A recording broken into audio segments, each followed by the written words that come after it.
सुप्रभात। जय श्री कृष्ण। श्रीमद् भगवत गीता के अध्ययन की इस श्रृंखला के अंतर्गत अभी तक हम कुल 13 अध्यायों का अध्ययन कर चुके हैं, जिनके अंतर्गत हमने भिन्न भिन्न योग क्रियाओं के माध्यम से उस आत्म तत्व तक पहुंचने की अनेक विधाओं को जाना।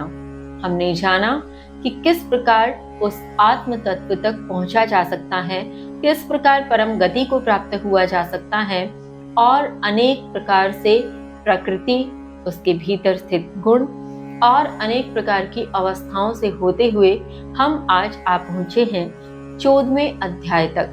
14वां अध्याय जो कि है गुण त्रय योग। गुण त्रय से तात्पर्य 3 गुण, सत, रज और तम, जिनके विषय में हम सामान्य रूप से भी बात करते हैं, किंतु इस सामान्य से इतर इसका गूढ़ अर्थ क्या है, इसके भीतर कितना ज्ञान का खजाना छिपा है, किस प्रकार से ये गुण उत्पन्न होते हैं, क्या इन गुणों का महत्व है, इस विषय में ही हम इस अध्ययन के माध्यम से चर्चा करेंगे जो श्री कृष्ण ने अर्जुन से कही। तो आइए प्रारंभ करें। 14वां अध्याय, श्लोक संख्या 1।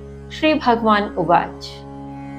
परं भूयः प्रवक्ष्यामि ज्ञानानां ज्ञानोत्तमं यज्ञात्वा मुनयः सर्वे परां सिद्धिमितो गताः, परां सिद्धिमितो गताः। श्री भगवान अर्थात श्री कृष्ण ने कहा, समस्त ज्ञान में परम और सर्वश्रेष्ठ ज्ञान फिर कहूंगा, जो जानकर सभी मुनि इस संसार से परम सिद्धि को प्राप्त हो गए। भावार्थ, यहाँ श्री कृष्ण अर्जुन से कहते हैं कि हे अर्जुन, समस्त प्रकार के ज्ञान में जो सबसे सर्वश्रेष्ठ है, जो सबसे परम ज्ञान है, ऐसा ज्ञान मैं तुमसे फिर कहता हूँ, जिसे जानकर सभी मुनि इस संसार से परम सिद्धि को प्राप्त हुए हैं। आगे श्री कृष्ण कहते हैं, श्लोक संख्या 2। इदं ज्ञानम् उपाश्रित्य मम साधर्म्यम् आगताः सर्गे अपि न उपजायन्ते प्रलये न व्यथन्ति च, प्रलये न व्यथन्ति च। श्री कृष्ण कहते हैं, इस ज्ञान का आश्रय लेकर जो मेरे समान धर्म अर्थात प्रकृति को प्राप्त होते हैं, वे सृष्टि में उत्पन्न नहीं होते हैं और प्रलय में विचलित भी नहीं होते हैं। भावार्थ, यहाँ श्री कृष्ण अर्जुन से जिस ज्ञान के विषय में कहना चाहते हैं, जिस ज्ञान को समझाना चाहते हैं, वे कहते हैं कि अर्जुन, इस ज्ञान का जो आश्रय लेता है, इस ज्ञान को जो समझता है, वह मेरे ही समान धर्म को प्राप्त कर, मेरी ही समान प्रकृति को प्राप्त कर, न तो इस सृष्टि में उत्पन्न होता है और न किसी प्रकार से सृष्टि के प्रलय होने पर विचलित होता है। तो ऐसा कौन सा ज्ञान है जो श्री कृष्ण अर्जुन को देना चाहते हैं, जिससे न उत्पन्न हुआ जाता है, न विचलित हुआ जाता है। श्लोक संख्या 3। मम योनिर्वहद ब्रह्म तस्मिन् गर्भं दधाम्यहं सम्भवः सर्वभूतानां ततो भवति भारत, ततो भवति भारत। श्री कृष्ण कहते हैं, हे भरत श्रेष्ठ, मेरी समग्र योनि ब्रह्म है, उसमें मैं गर्भ स्थापन करता हूँ, उससे समस्त जीवों की उत्पत्ति होती है। भावार्थ, यहाँ श्री कृष्ण कहते हैं कि हे भरत पुत्र, हे अर्जुन, तुम इसे ऐसे समझो कि मेरी समस्त योनि ही ब्रह्म है, अर्थात ब्रह्मा ही है वह योनि जिसमें मैं गर्भ को स्थापित करता हूँ, जिसके माध्यम से सब जीवों की उत्पत्ति होती है। कहने का तात्पर्य यही है कि जहां से जीवों की उत्पत्ति हो रही है, जो गर्भ स्थापन किया जा रहा है, वह योनि समग्र स्वरूप में ब्रह्म ही है। आगे श्री कृष्ण कहते हैं, श्लोक संख्या 4। सर्वयोनिषु कौन्तेय मूर्तयः सम्भवन्ति यः तासां ब्रह्महत्योनि अहं बीजप्रदः पिता अहं बीजप्रदः पिता। श्री कृष्ण कहते हैं, हे कुंती पुत्र, जो सभी योनियों में स्वरूप उत्पन्न होते हैं उनके लिए ब्रह्म अर्थात मूल प्रकृति समग्र योनि और मैं बीज प्रदाता पिता हूँ। भावार्थ, यहाँ श्री कृष्ण गत श्लोक का विस्तार कर रहे हैं जिसमें उन्होंने कहा था कि मेरी प्रकृति समग्र योनि है जो ब्रह्म स्वरूप है, और उसी का विस्तार करते हुए श्री कृष्ण इसमें कहते हैं कि वह जो समग्र योनि स्वरूप ब्रह्म है, जो मूल प्रकृति है, उसके साथ संयोग स्वरूप मैं बीज प्रदान करने वाला पिता हूँ, और इसी के माध्यम से सभी योनियों में स्वरूप उत्पन्न होते हैं। इसे ऐसे समझा जा सकता है कि प्रकृति अर्थात ब्रह्म स्वरूप वह योनि जिसके भीतर गर्भ स्थापन होता है और जिससे जीव उत्पन्न होते हैं, किंतु उसे बीज देने वाले वे स्वयं आत्म तत्व श्री कृष्ण हैं। वे पिता समान हैं, वे उस योनि को बीज प्रदान करते हैं। इसके आगे श्लोक संख्या 5। सत्वं रजः तमः इति गुणः प्रकृति संभवः निधनन्ति महाबाहो देहे देहि नमाव्ययम् देहे देहि नमाव्ययम्। श्री कृष्ण कहते हैं, हे महाबाहु, इस प्रकार प्रकृति से उत्पन्न सत, रज और तम गुण अविनाशी शरीरधारी को शरीर में बांधते हैं। भावार्थ, यहाँ श्री कृष्ण समझाना चाहते हैं, वे कहते हैं कि हे महान भुजाओं वाले अर्जुन, हे कुंती के पुत्र, हे पार्थ, अब तुम इसे समझो कि जो प्रकृति से उत्पन्न 3 गुण हैं, सत, रज और तम, यह तीनों गुण अविनाशी शरीरधारी को, यानी अविनाशी वह आत्म तत्व जिसने शरीर को धारण किया है, तो अविनाशी शरीरधारी अर्थात शरीर धारण करने वाले को शरीर में बांधते हैं। यानी आत्म तत्व को शरीर में बांधने का कार्य प्रकृति से उत्पन्न यह 3 गुण करते हैं, सतोगुण, रजोगुण और तमोगुण। आगे श्री कृष्ण कहते हैं, श्लोक संख्या 6। तत्र सत्वं निर्मलत्वात् प्रकाशकम् अनामयम् सुख संगेन बध्नाति ज्ञान संगेन चानघ ज्ञान संगेन चानघ। श्री कृष्ण कहते हैं, हे निष्पाप, उनमें से सतोगुण निर्मल होने के कारण प्रकाशित करता हुआ विकार रहित सुख व ज्ञान के संग से बांधता है। भावार्थ, यहाँ श्री कृष्ण समझाना चाहते हैं कि यह प्रकृति से उत्पन्न जो गुण है, चाहे वह सतोगुण है, चाहे वह रजोगुण है अथवा तमोगुण है, यह तीनों ही शरीरधारी अविनाशी को शरीर में बांधते हैं, किंतु भिन्न भिन्न स्वरूप में। तो उसी स्वरूप की बात करते हुए यहाँ सतोगुण के विषय में श्री कृष्ण कहते हैं कि हे अर्जुन, हे निष्पाप अर्थात पाप से रहित अर्जुन को कहा गया यहाँ। तो श्री कृष्ण कहते हैं, हे निष्पाप अर्जुन, इनमें से सतोगुण जो 3 गुण मैंने तुम्हें बताए, इनमें से सतोगुण सबसे अधिक निर्मल है, सबसे अधिक शुद्ध है। यह शुद्ध और निर्मल होने के कारण प्रकाशित करता हुआ अर्थात उस अविनाशी आत्म तत्व को प्रकाश से परिपूर्ण करता है, उसके भीतर के सब विकारों को दूर करता है। ऐसा किए जाने के उपरांत भी यह अविनाशी आत्म तत्व को, अविनाशी उस शरीरधारी को सुख व ज्ञान के संग से बांध देता है। यानी वह अविनाशी आत्म तत्व को सुख अनुभव होने लगता है जब वह बहुत अधिक प्रकाशपूर्ण हो जाता है, बहुत अधिक निर्मल हो जाता है, पवित्र हो जाता है, वह विकारों से रहित हो जाता है, तो वह सुख का अनुभव करने लगता है और अपने भीतर ज्ञान के प्रकाश को पाकर वह उससे बंधता चला जाता है। जैसे सतोगुण शरीरधारी को सुख व ज्ञान के संग से बांधता है, वैसे रजोगुण और तमोगुण किस स्वरूप से बांधते हैं? श्लोक संख्या 7। रजोरागात्मकं विधि तृष्णा समुद्भवम् तन्निबध्नाति कौन्तेय कर्म संगेन देहिनम्। श्री कृष्ण कहते हैं, हे कुंती पुत्र, रजोगुण को राग व तृष्णा से उत्पन्न जानो। वह देहधारी को कर्म के संग से बांधता है। भावार्थ, यहाँ श्री कृष्ण रजोगुण के विषय में कहते हैं कि हे कुंती के पुत्र, हे अर्जुन, रजोगुण को तुम राग व तृष्णा यानी किसी भी पदार्थ अथवा जीव के प्रति जो मोह है, जो अतिरेक है, अतिरेक की भावना है, वह राग है।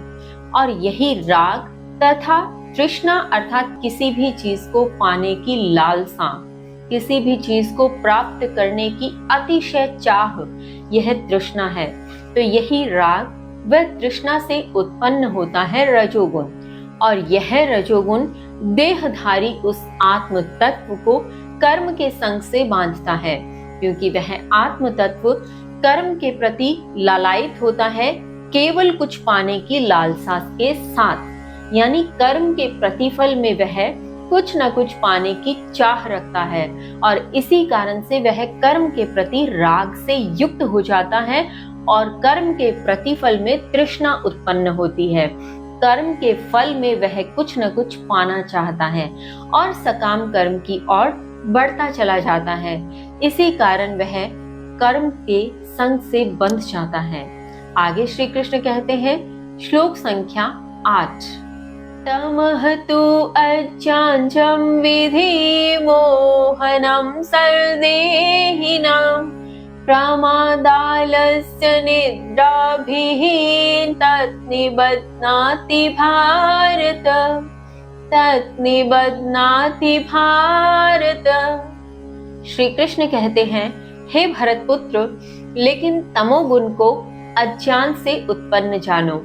वह देहधारी को मोह, पागलपन, आलस्य और नींद से बांधता है। भावार्थ, यह तमोगुण के विषय में श्री कृष्ण कहते हैं कि हे अर्जुन, हे भरत के वंशज, इस तमोगुण को तुम अज्ञान से उत्पन्न जानो, अर्थात अज्ञान इसके उत्पन्न होने का मूल कारण है। जो भी जीव अज्ञान की भेंट चढ़ता है, जो स्वयं में ज्ञान का दीपक प्रकाशित नहीं करता, जो अज्ञानी रहता है, जो जानना नहीं चाहता, समझना नहीं चाहता, इस प्रकार के अज्ञानी के भीतर तमोगुण उत्पन्न होता है। और यह तमोगुण देहधारी उस आत्म तत्व को मोह से, पागलपन से, आलस्य से और नींद से बांध देता है। कहने का तात्पर्य यही है कि तमोगुण की वृद्धि होने पर यह देह मोह के वशीभूत हो जाती है, आलस्य, नींद और पागलपन की भेंट चढ़ जाती है। इसके आगे श्लोक संख्या 9। सत्वं सुखे संजयति रजः कर्मणि भारत ज्ञानम् आवृत्तयतु तमः प्रमादे संजयति उत। श्री कृष्ण कहते हैं, हे भरतपुत्र, सतोगुण सुख में और रजोगुण कर्म में बांधता है, लेकिन तमोगुण ज्ञान को ढककर पागलपन में बांधता है। भावार्थ, यहाँ श्री कृष्ण गत श्लोकों के माध्यम से बताए गए तीनों गुणों के परिणाम स्वरूप जो यह अविनाशी शरीरधारी तत्व जिस भी रूप से इस शरीर से बंधता है, उसका संक्षेप स्वरूप करते हुए कहते हैं कि हे अर्जुन, जो मैंने तुम्हें सतोगुण के विषय में बताया, जो निर्मल है, पवित्र है, ज्ञान से प्रकाशित करता है, विकारों से रहित करता है, वह इस शरीरधारी आत्म तत्व को सुख में बांधता है। रजोगुण जो कि राग और तृष्णा से उत्पन्न होता है और इस कारण से वह कर्म से बांधता है। रजोगुण से वृद्धि को प्राप्त होने वाला शरीरधारी आत्म तत्व शरीर के साथ सकाम कर्म से बंध जाता है। और वहीं तमोगुण की यदि बात करें तो तमोगुण उत्पन्न होता है अज्ञान के कारण, और इसीलिए यह पागलपन से बांध देता है, क्योंकि यह ज्ञान को ढक देता है। ज्ञान हमारे ही भीतर है, जिसके विषय में हम पूर्व में भी चर्चा कर चुके हैं कि आत्म को आत्म के माध्यम से आत्म में ही झांकना। तो यहाँ हमारे ही भीतर जो ज्ञान स्थित है, तमोगुण की वृद्धि होने पर वही ज्ञान ढक जाता है अज्ञान के आवरण से, और अज्ञान के आवरण के कारण ही वह इस शरीरधारी आत्म तत्व को पागलपन रूपी मोह, नींद और आलस से बांध देता है। इसके आगे श्री कृष्ण कहते हैं, श्लोक संख्या 10, रजः तमश्चाभिभूय सत्त्वं भवति भारत, रजः सत्त्वं तमश्चैव तमः सत्त्वं रजः तथा तमः सत्त्वं रजः तथा। श्री कृष्ण कहते हैं, हे भरतपुत्र, रज और तम को पार करके सत, रज और सत को पार करके तम, और निश्चय ही सत और तम को पार करके रज होता है। भावार्थ, यहाँ श्री कृष्ण तीनों ही गुणों के इस शरीर में उस अविनाशी आत्म तत्व से जुड़े हुए गुणात्मक परिवर्तन को बताते हुए कहते हैं, जब इस शरीर के भीतर अविनाशी आत्म तत्व द्वारा सतोगुण वृद्धि को प्राप्त होता है तो निश्चय ही वह रजोगुण और तमोगुण को पार कर जाता है। यदि तमोगुण अधिक वृद्धि को प्राप्त होता है तो रजोगुण और सतोगुण पार कर जाते हैं, और जब रजोगुण अधिक वृद्धि की ओर होता है तो निश्चय ही सतोगुण और तमोगुण पार कर चुके होते हैं। इसे इस प्रकार से समझा जाना चाहिए, जैसे यदि हमारे भीतर सतोगुण के प्रति अधिक झुकाव है, यदि हम सतोगुण अर्थात ज्ञान रूपी प्रकाश से प्रकाशित होते हुए स्वयं को विकारों से रहित करते हुए ज्ञान में सुख का अनुभव करते हैं, ज्ञान को प्राप्त करने की और अधिक लालायित रहते हैं, तो समझ लेना चाहिए हमारे भीतर सतोगुण अधिक प्रभावी हो रहा है और जो रज और तम को पार कर चुका है। वहीं यदि हम बहुत अधिक निद्रा के वशीभूत हो जाते हैं, हमारे भीतर आलस्य घर कर लेता है, हम पागलपन जैसी स्थिति में हो, या हमारे भीतर किसी भी प्रकार से अत्यधिक मोह हो जाए नींद, पागलपन और आलस के प्रति, तो समझ लेना चाहिए कि हम तमोगुण की ओर अग्रसर हो रहे हैं, तो निश्चय ही हमारे भीतर सतोगुण और रजोगुण प्रभावी नहीं है। वहीं यदि हम सकाम कर्म की ओर अधिक प्रेरित हो रहे हैं, यदि हम कर्म के प्रति फल की इच्छा रखते हुए अपने प्रत्येक कर्म को किए जा रहे हैं और कर्म करने के उपरांत जल्द से जल्द उसके फल के प्रति लालायित हो रहे हैं, तो निश्चय ही यह समझ लेना चाहिए कि हम रजोगुण की ओर वृद्धि को प्राप्त हो रहे हैं। और आज के समय की यदि बात करें तो अधिकांशतः समूह, अधिकांशतः जीव रजोगुण की ओर ही अग्रसर हैं। अधिकांश संख्या स्वयं सकाम कर्म की ओर प्रेरित हो रही है। तो आप स्वयं विचार करें कि आपके भीतर कौन सा गुण कब अधिक प्रभावी होता है, किस कर्म को करने पर आपके भीतर सतोगुण स्वरूपी सुख उत्पन्न होता है, किस कर्म को करने पर आप रजोगुण संबंधी कर्म के परिणाम से बंध जाते हैं, और कब आपको नींद, आलस और पागलपन सताता है तो आप तमोगुण से बंध जाते हैं। इसका स्वयं चिंतन करें, स्वयं अवलोकन करें और जहां संभव हो, जहां उचित लगे, वहां इसे सुधार करने का प्रयत्न करें। इसके आगे श्लोक संख्या 11 है। सर्वद्वारेषु देहे अस्मिन् प्रकाश उपजायते, ज्ञानं यदा तदा विद्यात् विवृद्धं सत्त्वमिति युत। श्री कृष्ण कहते हैं, जब देह में सभी द्वारों में ज्ञान रूपी प्रकाश उत्पन्न होता है, तब सतोगुण बढ़ा हुआ है, ऐसा जानो।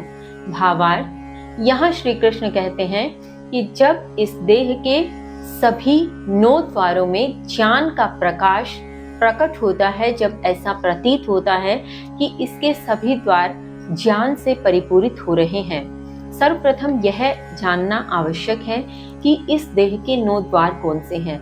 इस विषय पर हम पूर्व में भी एक अध्याय में चर्चा कर चुके हैं कि इस देह के, इस शरीर के 9 द्वार माने गए हैं।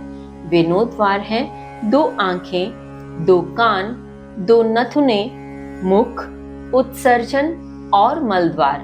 इस प्रकार से इसके 9 द्वार हैं, जिसे इस आत्मा के शहर के रूप में भी जाना जाता है कि इस आत्मा के इस शहर में 9 दरवाजे हैं।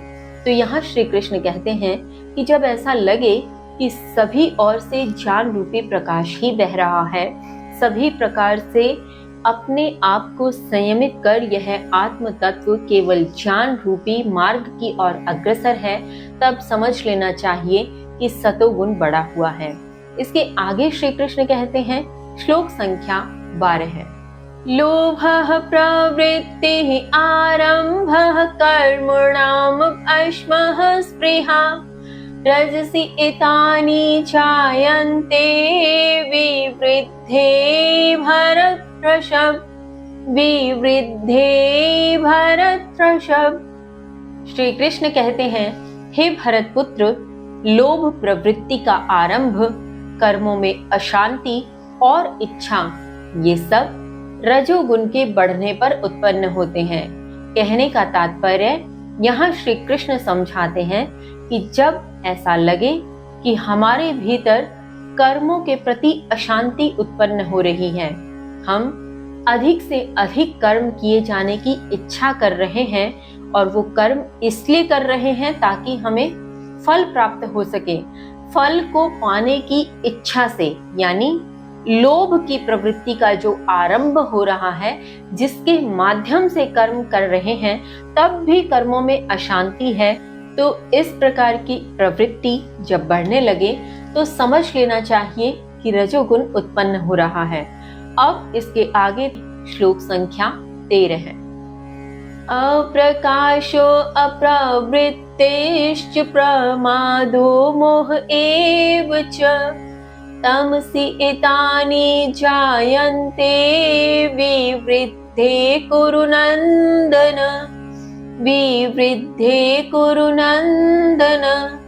श्री कृष्ण कहते हैं, हे कुरुपुत्र, अंधकार अर्थात अज्ञान, निष्क्रियता, प्रमाद और मोह तमोगुण के बढ़ने पर ही उत्पन्न होते हैं। भावार्थ, यहाँ श्री कृष्ण अर्जुन से कहते हैं कि हे कुरु के वंशज, हे अर्जुन, अज्ञान रूपी जो अंधकार है, इसके साथ निष्क्रियता अर्थात किसी भी प्रकार से क्रियाशील न होना, कहने का तात्पर्य आलस्य का अनुकरण करना, आलस्य का अनुसरण करना, और आलस्य के साथ साथ प्रमाद अर्थात पागलपन और मोह किसी भी पदार्थ के प्रति अथवा किसी भी जीव के प्रति, ये सब तमोगुण के बढ़ने पर ही उत्पन्न होते हैं। कहने का भावार्थ यही है कि जब हमारे भीतर अज्ञान, निष्क्रियता अर्थात किसी भी काम को न करने की इच्छा का उत्पन्न होना, पागलपन, प्रमाद और मोह, यह सब बढ़ने लगे तो समझ लेना चाहिए कि तमोगुण वृद्धि की ओर अग्रसर है। आगे श्री कृष्ण कहते हैं, श्लोक संख्या 14 है। यदा सत्त्वे प्रवृद्धे तु प्रलयं याति देहभृत्, तदा उत्तम विदाम लोकान अमलान प्रतिपद्यते, अमलान प्रतिपद्यते।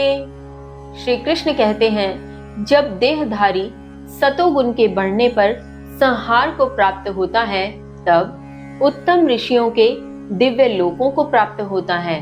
भावार्थ, यहाँ श्री कृष्ण कहते हैं कि यह देहधारी जीव जब इस देह में स्थित है और जब तक इसकी आयु है, तब तक यदि सतोगुण बढ़ रहा है, सतोगुण की वृद्धि के उपरांत यदि यह तत्व देह का त्याग करता है, इसका संहार होता है। यहाँ संहार से तात्पर्य किसी भी प्रकार के घात प्रहार से नहीं है।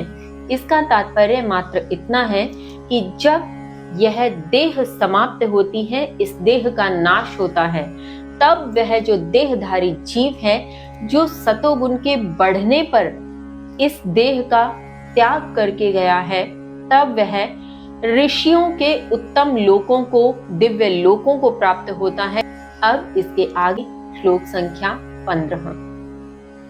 रजसी प्रलयं गत्वा कर्म संगीषु जायते, तथा प्रलीनः तमसि मूढ़योनिषु जायते, मूढ़योनिषु जायते। श्री कृष्ण कहते हैं, रजोगुण में प्रलय को प्राप्त करके कर्म संगियों में जन्म लेता है तथा तमोगुण में विलीन होकर मूढ़ योनियों में जन्म लेता है।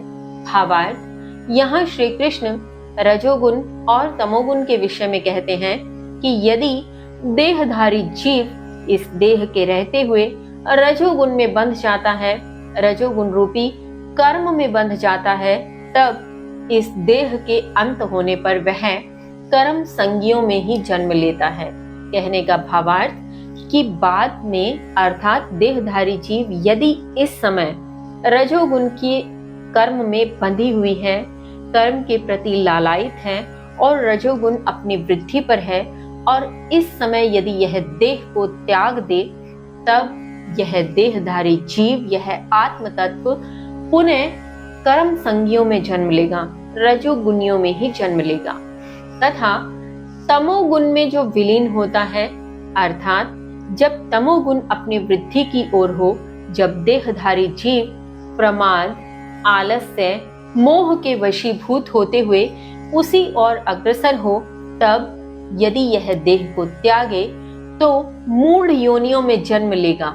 मूढ़ योनियों से यहाँ तात्पर्य निम्न योनियों से है, जिसमें कीट पतंगे, पशु इत्यादि सब आते हैं। आगे श्री कृष्ण कहते हैं, श्लोक संख्या 16 है, कर्मणः सुकृतस्य आहु सात्विकं निर्मलं फलम्, रजसः तु फलं दुःखम्, अज्ञानं तमसः फलम्, अज्ञानं तमसः फलम्। श्री कृष्ण कहते हैं, सात्विक व पुण्य कर्म का फल निर्मल, लेकिन रजोगुण का फल दुख और तमोगुण का फल अज्ञान कहा गया।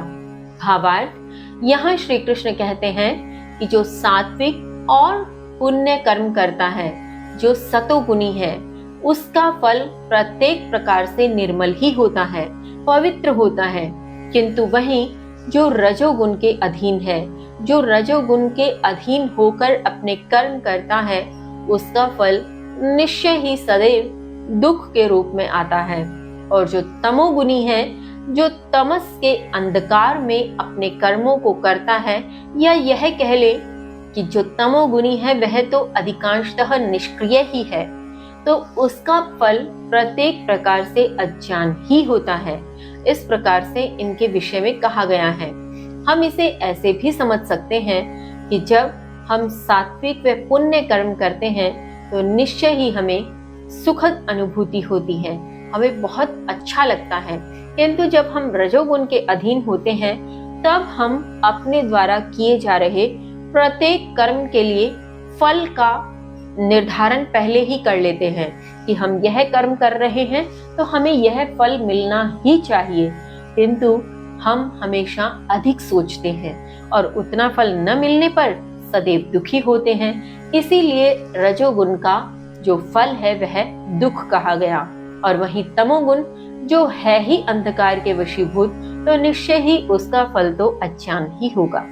अब इसके आगे श्लोक संख्या 17।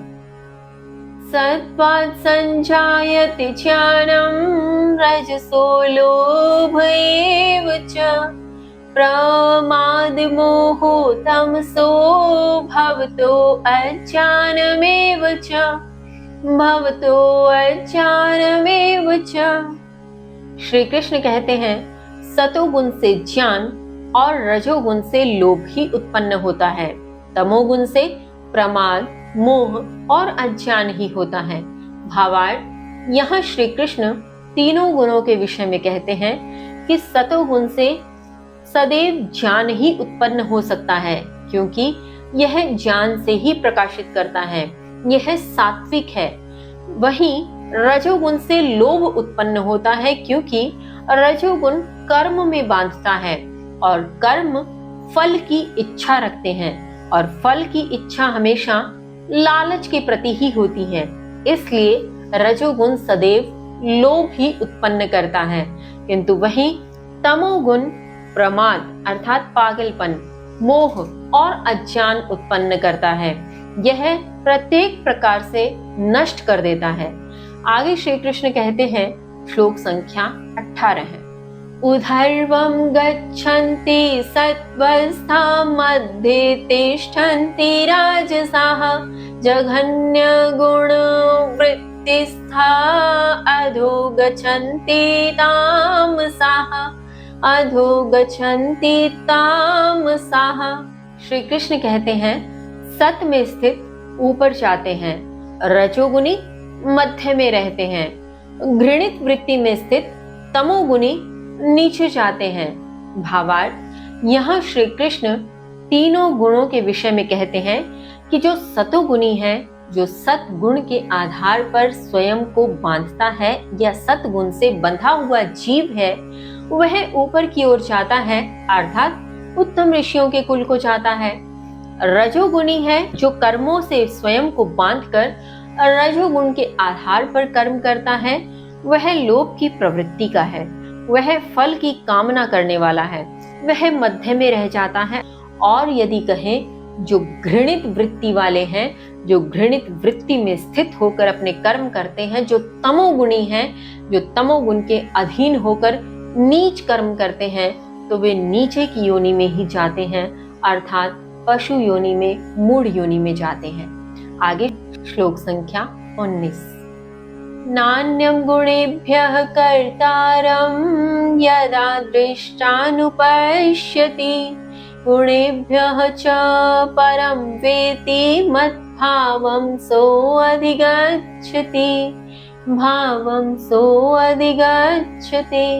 श्री कृष्ण कहते हैं, जब दृष्टा गुणों के अन्य कोई कर्ता नहीं देखता है और गुणों के परम को जानता है, तब वह मेरे भाव को प्राप्त हो जाता है।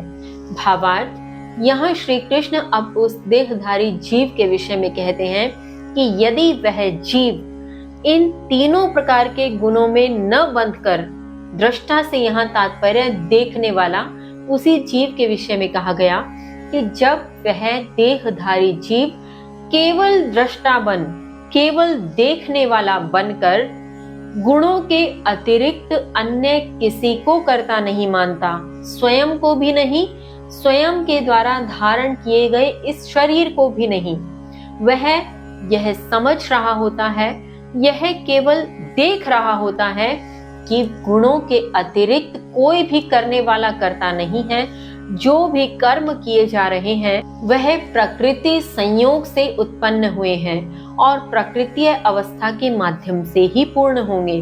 जब यह देहधारी जीव मात्र दृष्टा बन ऐसा समझ लेता है और किसी भी गुण में नहीं बंधता, किसी भी गुण के फल में स्वयं को नहीं बांधता, न ही पुण्य में, न कर्म में, और न ही किसी प्रकार से आलस्य या प्रमाद में। और जब वह इन गुणों के परम स्तर को जानता है कि यह गुण प्रकृति से उत्पन्न है और प्रकृति में ही विलीन हो जाएंगे, इस प्रकार से उच्चतम स्तर को जान वह मात्र दृष्टा बना रहता है, तब वह मेरे भाव को प्राप्त हो जाता है, मुझे प्राप्त हो जाता है और किसी भी बंधन में न बंधकर वह जन्म चक्र के बंधन से मुक्त हो जाता है। आगे श्री कृष्ण कहते हैं, श्लोक संख्या 20, गुणान एतान तीत्य त्रीन देहि देह समुद्भवान जन्म मृत्यु चरा दुःखैः विमुक्तो अमृतमाश्नुते विमुक्तो अमृतमाश्नुते। श्री कृष्ण कहते हैं, देहधारी देह को उत्पन्न करने वाले इन तीनों गुणों को लांघकर जन्म मृत्यु वृद्धावस्था व दुखों से मुक्त होकर अमृत को भोगता है।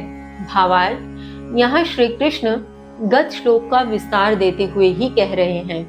गत श्लोक जिसमें उन्होंने कहा था कि जब यह देहधारी जीव मात्र दृष्टा बना रहता है, जब यह समझ जाता है कि इसमें से किसी भी गुण के अंदर बंधना नहीं है, यह गुण तो प्रकृति से उत्पन्न है और प्रकृति में ही लीन हो जाएंगे, यह देह भी प्रकृति के संयोग से उत्पन्न है और उसमें लीन हो जाएगी, तब वह दृष्टा बनकर इसे मात्र देखता है। और उसी परिप्रेक्ष्य में श्री कृष्ण इस श्लोक के अर्थ में कह रहे हैं, जब यह देहधारी जीव देह को उत्पन्न करने वाले प्रकृति के इन तीनों गुणों को समझ जाता है, तो इन तीनों गुणों को लांघ लेता है, वह इनमें से किसी में बंधता नहीं है, तब वह इन तीनों गुणों को लांघ कर जन्म मृत्यु वृद्धावस्था दुख इत्यादि सब प्रकार के कष्टों से मुक्त हो जाता है और अमृत को भोगता है, अर्थात जन्म चक्र के बंधन से मुक्त हो जाता है। अब इसके आगे श्लोक संख्या 21, अर्जुन उवाच, कैहि लिंगे त्रीन् गुणान् एतानतीतो भवति प्रभो किम आचारः कथं च एतान् त्रीन् गुणान् अतिवर्तते त्रीन् गुणान् अतिवर्तते। अर्जुन कहते हैं, हे प्रभु, इन तीनों गुणों से अतीत अर्थात लांघा हुआ किन लक्षणों से युक्त होता है, कैसा आचरण होता है और इन तीन गुणों से अतीत कैसे होता है। भावार्थ, यहाँ अर्जुन अब श्री कृष्ण से प्रश्न करते हैं कि हे कृष्ण, आप कह तो रहे हैं कि इन तीनों गुणों से जो अतीत हो जाता है, जो गुणातीत है, अर्थात जिसने इन तीनों गुणों को लांघ लिया है, वह जन्म चक्र के बंधन से मुक्त हो जाता है और इस देह के रहते हुए भी स्वयं को नहीं, गुणों को ही कर्ता मान केवल दृष्टा की भूमिका में रहता है। तो आप मुझे पहले यह बताइए कि इन तीनों गुणों से लांघा हुआ अर्थात जो गुणातीत है, वह किन लक्षणों से युक्त होता है। हम कैसे यह जान सकते हैं कि कौन सा जीव गुणातीत है, किस प्रकार से उसके लक्षण होते हैं, कैसा उसका आचरण होता है, अर्थात किस प्रकार का व्यवहार करता है वह। और अगर ऐसा होता ही है तो फिर कृपा करें यह भी बताने की कि इन तीनों गुणों से अतीत कैसे हुआ जा सकता है, क्या करना चाहिए कि इन तीनों गुणों को लांघ जाएं और समभाव की स्थिति में आ जाएं। अर्जुन के इस प्रकार प्रश्न पूछे जाने पर अब श्री कृष्ण क्या कहते हैं, आइए जाने। श्लोक संख्या 22, श्री भगवान उवाच, प्रकाशं च प्रवृत्तिं च मोहमेव च पाण्डव न द्वेष्टि संप्रवृत्तानि न निवृत्तानि काङ्क्षति न निवृत्तानि काङ्क्षति। श्री कृष्ण कहते हैं, हे पांडव, प्रकाश, आसक्ति और मोह के द्वारा प्रवृत्त होने पर द्वेष नहीं करता और निवृत्त होने पर चाहता नहीं है। भावार्थ, यहाँ श्री कृष्ण अर्जुन से कहते हैं कि हे पांडु के पुत्र अर्जुन, जब भी कोई जीव प्रकाश, आसक्ति और मोह के यदि बीच में है तो वह उनके प्रवृत्त होने पर किसी से द्वेष नहीं करता। कहने का तात्पर्य है कि जब प्रकाश उसके भीतर है, अर्थात वह बहुत ज्ञानी है, बहुत ज्ञान उसने धारण कर लिया है, तब वह किसी से भी ईर्ष्यावश द्वेष नहीं करता। जब वह आसक्ति और मोह के साथ रहता है, जब वह अन्य रिश्ते नातों के साथ रहता है, तब वह किसी से भी द्वेष नहीं करता। और यदि इन सब की निवृत्ति हो जाए, जब उसके पास ज्ञान भी न हो, आसक्ति व मोह भी न हो, तब वह इन्हें चाहता भी नहीं है। कहने का तात्पर्य यही है कि यदि यह सब उसके पास है तो वह किसी से द्वेष नहीं कर रहा, और यदि यह सब उसके पास नहीं है तो वह उसकी इच्छा भी नहीं कर रहा, आकांक्षा भी नहीं कर रहा, केवल स्वयं को समभाव में बनाए हुए है। इन्हीं लक्षणों में आगे श्री कृष्ण इस श्रृंखला में क्या बताते हैं? श्लोक संख्या 23। उदासीन वदासीनो गुणैर्यो न विचाल्यते गुणा वर्तन्त इत्येवं यो अवतिष्ठति नेङ्गते यो अवतिष्ठति नेङ्गते। श्री कृष्ण कहते हैं, निरपेक्ष की भांति स्थित जो गुणों द्वारा विचलित नहीं होता, गुण ही कार्यशील है, जो ऐसा जानते हुए भी स्थिर रहता है, हिलता डुलता नहीं है।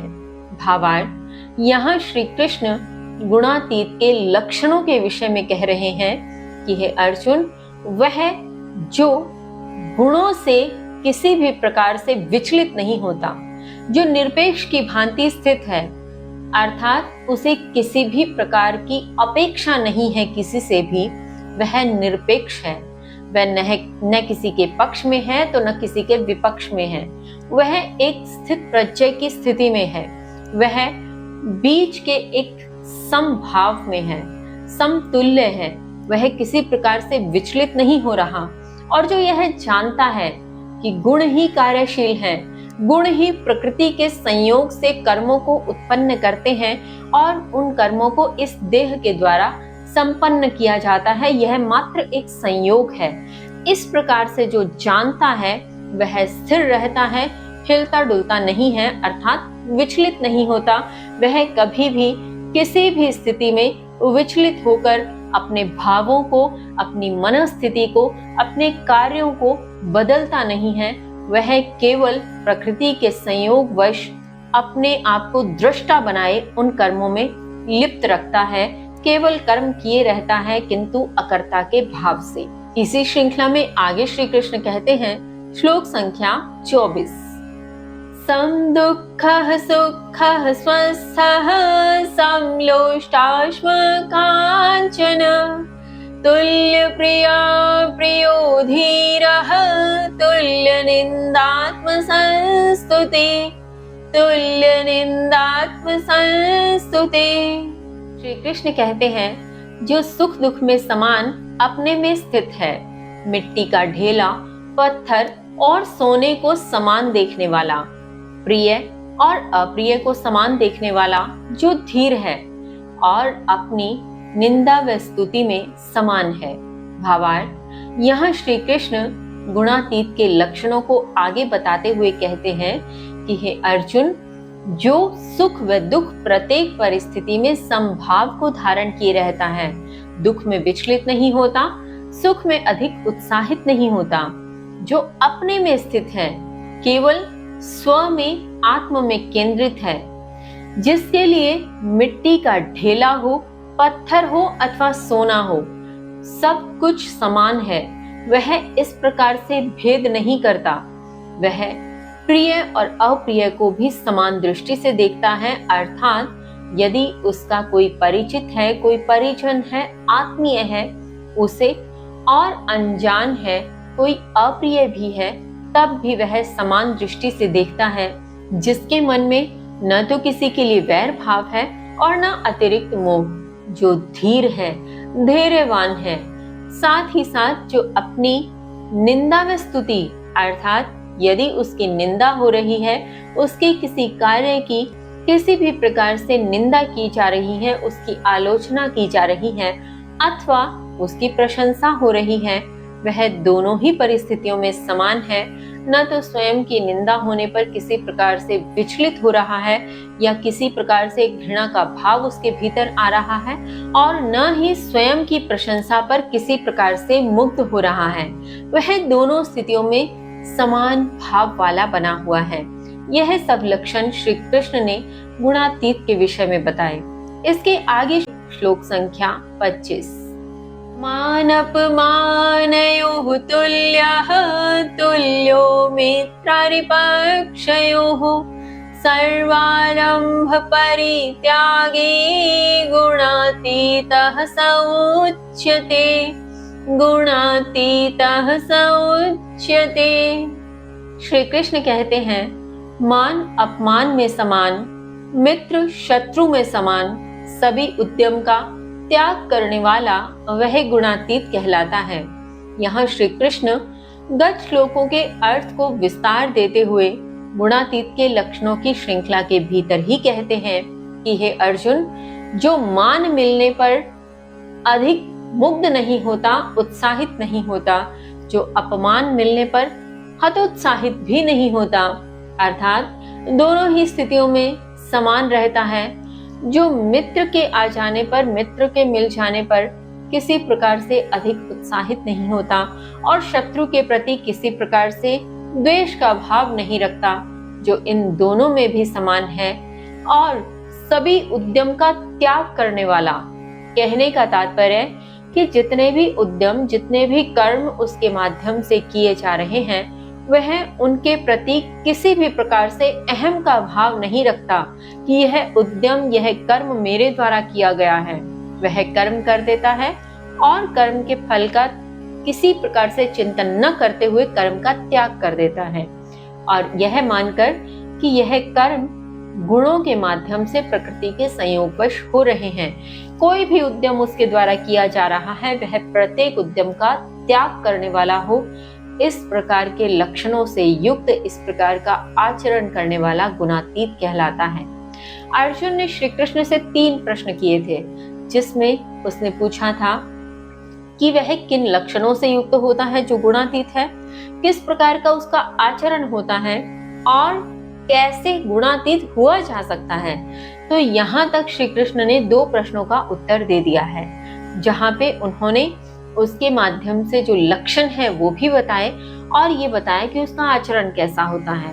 तो इस प्रकार से बताते हुए अब श्री कृष्ण अर्जुन के आगामी प्रश्न का उत्तर किस प्रकार देते हैं, आइए जाने श्लोक संख्या 26। मां च यो अव्यभिचारेण भक्ति योगेन सेवते सह गुणान् समतीत्य तान् ब्रह्म भूयाय कल्पते। ब्रह्म भूयाय कल्पते। श्री कृष्ण कहते हैं, जो बिना विचलित हुए भक्ति योग द्वारा मेरी सेवा करता है, वह इन गुणों को लांघ कर ब्रह्म को प्राप्त करने योग्य हो जाता है। भावार्थ, यहाँ श्री कृष्ण अब अर्जुन के उस प्रश्न का उत्तर दे रहे हैं जिसमें अर्जुन ने पूछा था कि गुणातीत कैसे हुआ जा सकता है, क्या उपाय है, किस प्रकार से संभव है कि गुणों से पार हुआ जा सके। तो उस प्रश्न का उत्तर देते हुए यहाँ श्री कृष्ण कहते हैं कि जो भी जीव किसी प्रकार से भी विचलित हुए बिना, अर्थात कोई भी परिस्थिति हो, कोई भी जीव हो, कोई भी रिश्ता नाता हो, कोई भी भौतिक पदार्थ हो, किसी भी प्रकार की परिस्थिति में किसी भी पदार्थ से, किसी भी जीव से विचलित नहीं होता और बिना विचलित हुए जो मेरी सेवा करता है, मुझे अपने कर्म समर्पित कर देता है, वह इन सभी गुणों को लांघ कर ब्रह्म को प्राप्त करने योग्य हो जाता है, अर्थात वह गुणातीत हो जाता है। अब इसके आगे श्लोक संख्या 27। ब्रह्मणो हि प्रदिशाहम् अमृतस्य अव्ययस्य च शाश्वतस्य च धर्मस्य सुखस्यैकान्तिकस्य च च। श्री कृष्ण कहते हैं, निश्चय ही मैं ब्रह्म का, अमृत का, अविनाशी का, शाश्वत का, धर्म का, सुख का, एकांती अर्थात चरम का आश्रय हूँ। भावार्थ, यहाँ श्री कृष्ण अर्जुन से कहते हैं कि हे अर्जुन, इसमें कोई संदेह नहीं कि ब्रह्म का अर्थात जो गत श्लोक के माध्यम से मैंने तुम्हें बताया कि जब गुणातीत कोई जीव हो जाता है तो वह ब्रह्म को प्राप्त कर जाता है, और ब्रह्म को प्राप्त करने का तात्पर्य मुझे ही प्राप्त कर जाता है, क्योंकि ब्रह्म का आश्रय मैं ही हूँ। मैं ही हूँ जो अमृत को धारण करता है, जो अमृत का आश्रय है, जहाँ आकर वह आत्म तत्व जन्म चक्र के बंधन से मुक्त हो जाता है, अर्थात अमृत का रसपान कर लेता है। मैं ही अविनाशियों का आश्रय हूँ। अविनाशी वह आत्म तत्व जिसके विषय में श्री कृष्ण हमें पूर्व से बताते चले आ रहे हैं, तो उस अविनाशी का आश्रय भी मैं ही हूँ। शाश्वत का जो भी शाश्वत तथ्य यदि है तो वह मैं ही हूँ। मैं ही शाश्वत का आश्रय हूँ, अन्यथा बाकी सब तो परिवर्तनशील है। सब जन्म और मृत्यु है, सबका सृजन है तो अंत भी है, किंतु मैं शाश्वत का आश्रय हूँ, और वही शाश्वत जिस तत्व के विषय में मैं तुम्हें समझा रहा हूँ। साथ ही धर्म का आश्रय मैं हूँ, अर्थात जो भी कर्म इत्यादि उस आत्म तत्व के द्वारा किए जाते हैं, धर्म स्वरूप मान किए जाते हैं, उस धर्म का आश्रय मैं ही हूँ। मुझी में वे सब कर्म समाहित हो जाते हैं। वह देह करने वाली कोई भी नहीं है। आत्म तत्व के द्वारा प्रकृति और गुणों के संयोग के मध्य जो भी कर्म किए जाते हैं, उन सभी कर्मों का, उन सभी धर्मों का आश्रय स्थल मैं ही हूँ। मैं ही हूँ जो सुख का आश्रय हूँ, अर्थात इस भौतिक जगत में तो सुख दुख सब परिवर्तनशील है, किंतु एकमात्र मैं ही हूँ जहाँ केवल सुख है, और मैं सुख का आश्रय हूँ।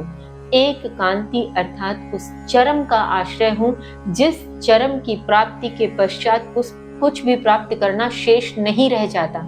इस प्रकार से श्री कृष्ण अर्जुन को अपने विषय में सब कुछ बताते हुए अर्जुन से इस अध्याय की समाप्ति करते हैं, और इसी श्लोक के साथ इस गुणत्रय नामक चतुर्दश अध्याय की समाप्ति होती है। अब इसके उपरांत आगामी अध्यायों में अब श्री कृष्ण से हमें क्या जानने को प्राप्त होगा, किस प्रकार का ज्ञान हमें धारण करने को मिलेगा, समझने सीखने को मिलेगा, जानेंगे कल से। तब तक के लिए जय श्री कृष्ण।